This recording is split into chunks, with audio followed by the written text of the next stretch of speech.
folks, Rob Knuckles, PGA Director of Golf at Golf Club of Indiana, and this is Knuckles Knowledge. This is my second episode of 2020, and I'm glad to have you back with us once again. You know, last time we talked about all the changes out here at Golf Club of Indiana, but today we're going to get back to some golf. It's beautiful weather. It's springtime in Indiana. It's May 1st is when I'm recording this, and today we're going to talk about a 30-yard pitch shot. We're going to have a tight lie right here in the fairway, and when I come back on Knuckles Knowledge, we're going to teach you all about how to hit a great shot, whether it be a high shot or a low shot. Which one's best for you? We're going to check that out next, right here on Knuckles Knowledge.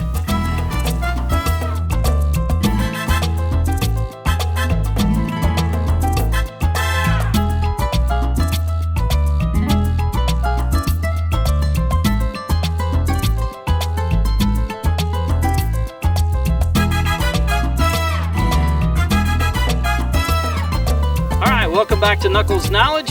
Today we're talking about this 35 or 40 yard pitch shot. There's a couple of things that I want to talk about real quickly before we get into the actual shot, and that is club selection. That's number one. Most amateurs and most players that struggle with this type of shot pick the wrong club, and they do it every time. If I were to ask you what was your number one club selection for this, most people would answer sand wedge. Okay, which one? Oh, I don't, 60. Oh, okay. Well, for me to hit the 60-degree sand wedge, I have to hit a 40-yard pitch shot like this, about 30 yards. I wonder how many times you can hit that exactly perfect, especially under pressure, and get it exactly 30 yards so that it has enough spin and trickles out to the hole. 1 out of 10, 1 out of 20, depends on how much practice you're at, right? And be able to do. I don't get to practice that much. I get to practice like now, you know, kind of getting towards dusk. It's beautiful out here, but still, I don't have that much time to practice.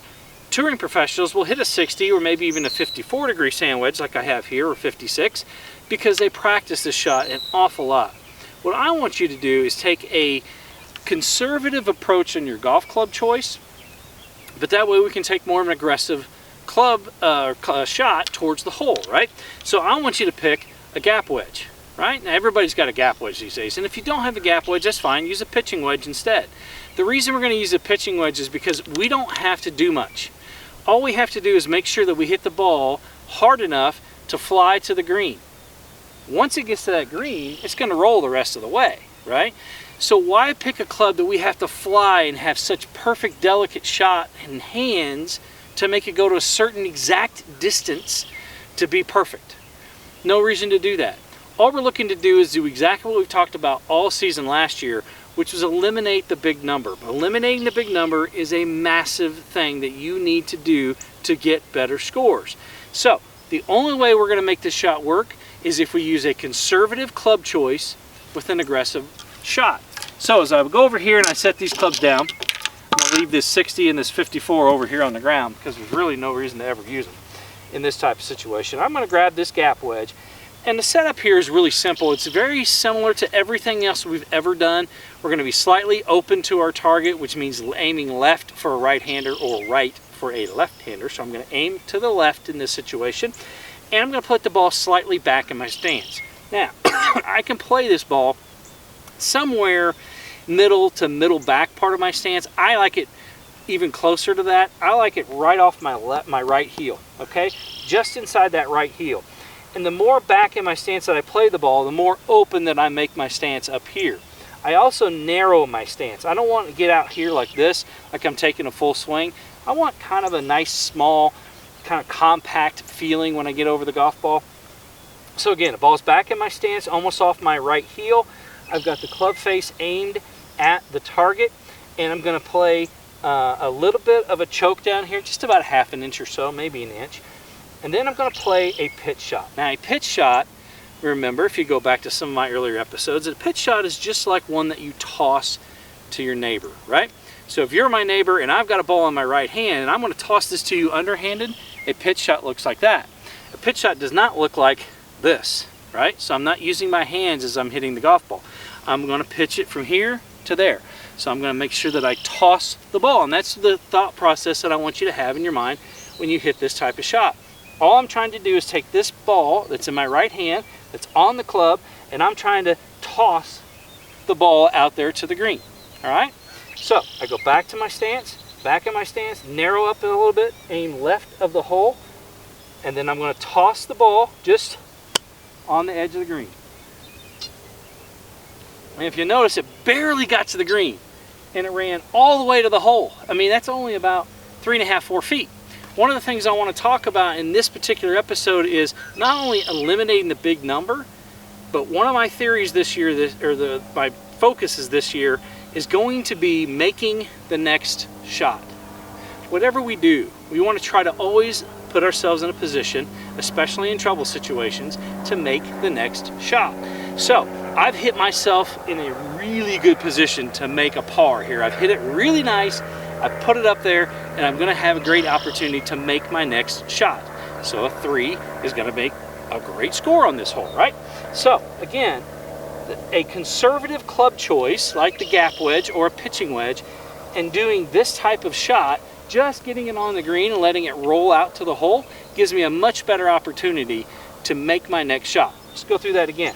Back in my stance, slightly open to the target, choke down just a little bit, and all I'm going to do is toss the ball onto the green. Here it goes.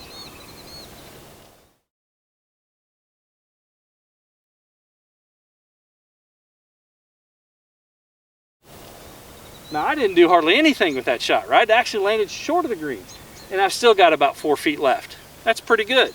Now, as I go back and I grab these 56 and this 60-degree wedge, both of these wedges can be used in this shot. And I'm not saying that you shouldn't use them, but if you're going to practice a lot, that's the only way I would let you use them, is if you spend a lot of time figuring it out, because it takes precision to hit these golf clubs close to the hole. Let's start with the 54.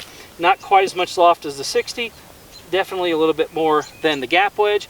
Now, I've got 40 yards to this flag. I've got to land this somewhere around 20 yards onto the green, or 20 yards away from where I'm at. That way the ball has an opportunity to hit the green and run to the hole. I'm playing this in the middle of my stance now, so that way the club shaft is aiming right up the center line of my body. I usually choke down just a tiny bit, not very much. And again, I'm still going to toss the ball out on the green, but now I have to hit it a good 20 yards. There's 20 yards, about halfway out there.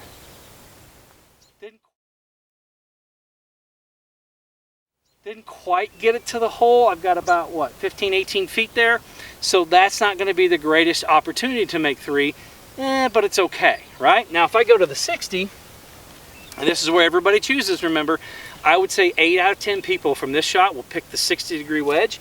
If you go to the 60, here's where you're going to run into trouble. Now, I've got 40 yards. I've got to hit it about 30 to 35. Are you that precise? I don't know if I'm that precise, but boy, I'm going to try, all right? So now, same thing. I've got it in the middle of my stance, clubs up the middle part of my body. Here's where the difference comes in, is now I can't do a back and forth regular toss, okay? Because there's not enough, or there's too much loft on this club to do that. If I did that shot, I'd only hit this about 15 yards, maybe 20 yards. It barely would make the green, right? I need this to go further. So now I have to incorporate a little bit of my hands in this shot. So now I have to make sure that there's a little bit of a wrist break here and a little bit of a wrist break coming down, so that the ball pops off the club a little bit more, creating a little bit more club head speed. So now I got to hit this 35 yards, middle of my stance, middle of my body. I don't choke down. Now I'm going to try to flip it with my hands just a little bit. And that wasn't very good. Didn't do very good with that shot, did I? I mean, it went middle of the green, but I got 25 feet to the hole, right? Let's try that one more time. So I'm going to come back. Now practice makes perfect. Bigger swing. Okay, not bad. I threw that out there about 30 yards, but boy, I had to take a big swing to get that done, right? That makes this shot so hard. Why work that hard? Go back.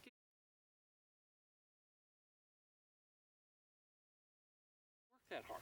Go back, get your gap wedge. Watch this. Got one ball left, right? I'm going to take this gap wedge. I'm going to do exactly what I said in the first part of this video. Play it middle back part of my stance. Open my stance. Choke down just a little bit. Toss the ball to my neighbor. And that's going to roll out there. Not bad. About 8 feet just to the left of the hole. Got a dead straight putt from there too, which is nice. Of course, I know that because I've played this green a couple times. Anyway, pick the right club. This shot is not that hard. It's a really, really simple shot. The difference is we make it hard because we pick the wrong clubs. We take the 60, we take the 56 or 54 degree sand wedge, and we try to flip it up there with our hands. Get it out of there, forget it. Take the gap wedge, hit a nice easy pitch shot, pitch it out there to the green, let it roll the rest of the way, and make your next shot. That's important. It's how we eliminate the big number. Hopefully you enjoyed this episode of Knuckles Knowledge. If so, hit like, hit subscribe to my channel here on YouTube. We are going to be on here all year long, coronavirus or not. We're back to golf. It's beautiful in the state of Indiana, and I'm so glad that you joined me for once again on Knuckles Knowledge. We'll see you next time.